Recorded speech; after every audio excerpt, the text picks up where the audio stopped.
Since the release of the Steam Deck in February of 2022, everybody's been engulfed into why you need to go out and buy one. But what is it actually like living with the Steam Deck for a whole year?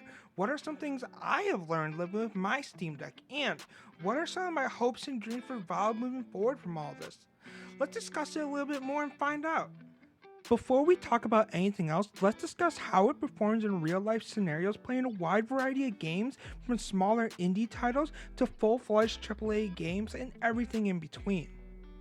When looking at how the Steam Deck performs overall, I can run most games at a solid 30 to 60 FPS with minimal tweaking required. Now, I should say the Steam Deck does come equipped with a 1280 by 800 screen resolution. However, I have found by bumping down my resolution to 1280 by 720, I tend to get a better FPS while also not really having that big of an impact on visual quality. Now, since the Steam Deck does have a smaller screen, for me that resolution change isn't a big difference. I don't really see it. However, that may be something you might want to consider moving forward. Now, let's see how the Steam Deck performed with these set of games.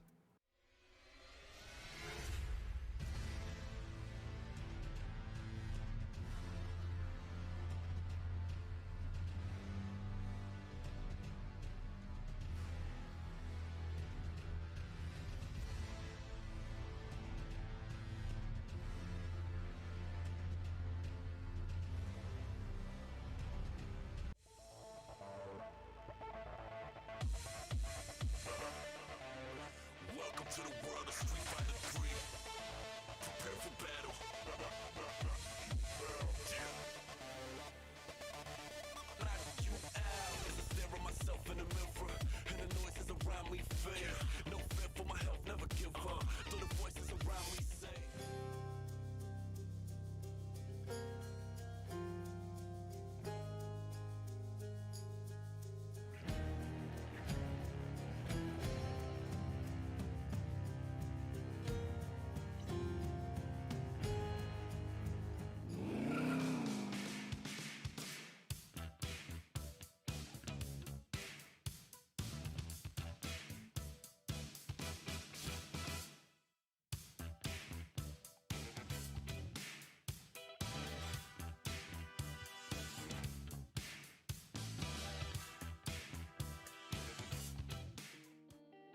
Now that we have established that the Steam Deck can play the games that you want to play, let's move on to our second topic, comfortability. Even though the Steam Deck weighs roughly 1.7 pounds compared to the Nintendo Switch, which weighs roughly 0.9 pounds, I personally haven't found it uncomfortable to hold. Rather, when playing, I have found it to be actually very comfortable and well balanced in my hand.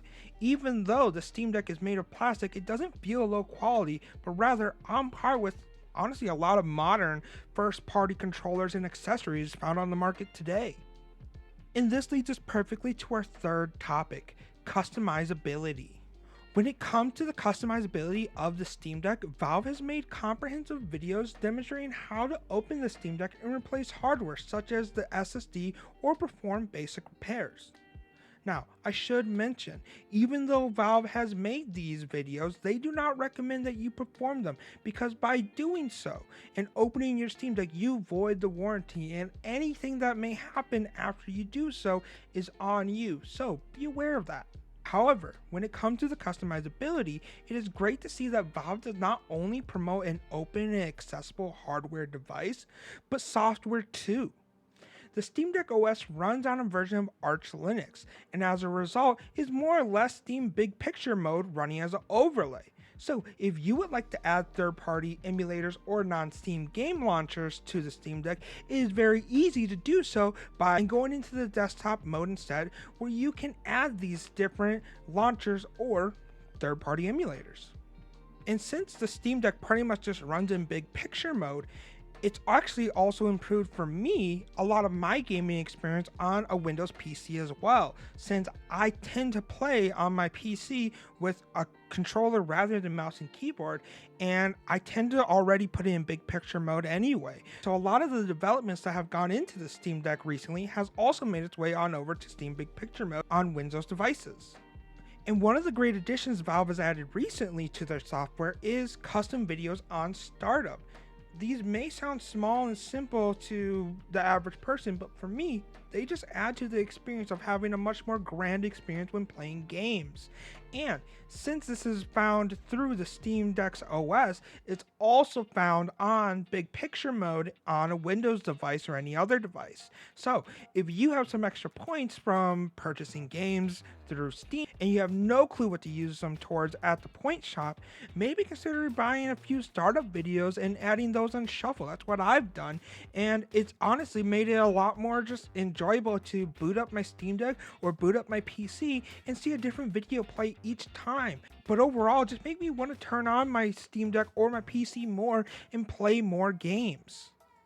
And lastly, what I feel the most compelling aspect of purchasing a Steam Deck is that for 99% of people, it's the perfect gaming device. When it comes to being able to enjoy a game whenever and wherever, just like the Switch, the Steam Deck shines here. I've never once felt that the experience was unplayable, and as long as I was by an outlet for more demanding games, I never had to worry about battery. And this brings us to the end. And what I want to leave you with is my hopes for Valve moving forward. After seeing how well the Steam Deck has performed in games that I've wanted to play, but also seeing other reviewers as well, I've really gotten to see what makes the Steam Deck so amazing. It's not that it is the best gaming machine, by no means. And it's not that it's perfect, it definitely has its flaws. But I've never once felt that I couldn't play a game or have an enjoyable experience playing on my Steam Deck. And even though I have my PC that I tend to use the most when playing, I still reach for my Steam Deck a good amount of time. So, my hopes for Valve moving forward is to look at their success and think about what can they do to improve it for a Steam Deck 2, or even just an updated Steam Deck with a little bit better hardware. And I think what the greatest part about this is that Valve knows that they've struck gold, and they're not trying to hide that behind an extreme amount of money to put forward to enjoy it. They want to make it so that Steam Deck can be played by anyone and purchased by anyone. And even though there are multiple tiers in the Steam Deck, just like we discussed before, you can always customize and add things to your Steam Deck to make it even better. For me, I've added a 1TB SD card. And honestly, that's all I've needed to add. I haven't done anything else to it. I haven't opened it up because with the 1TB SD card, I can put all the games I want on there and I don't have to worry about running out of space. So, if you enjoyed this video, please consider leaving a like and maybe even subscribing.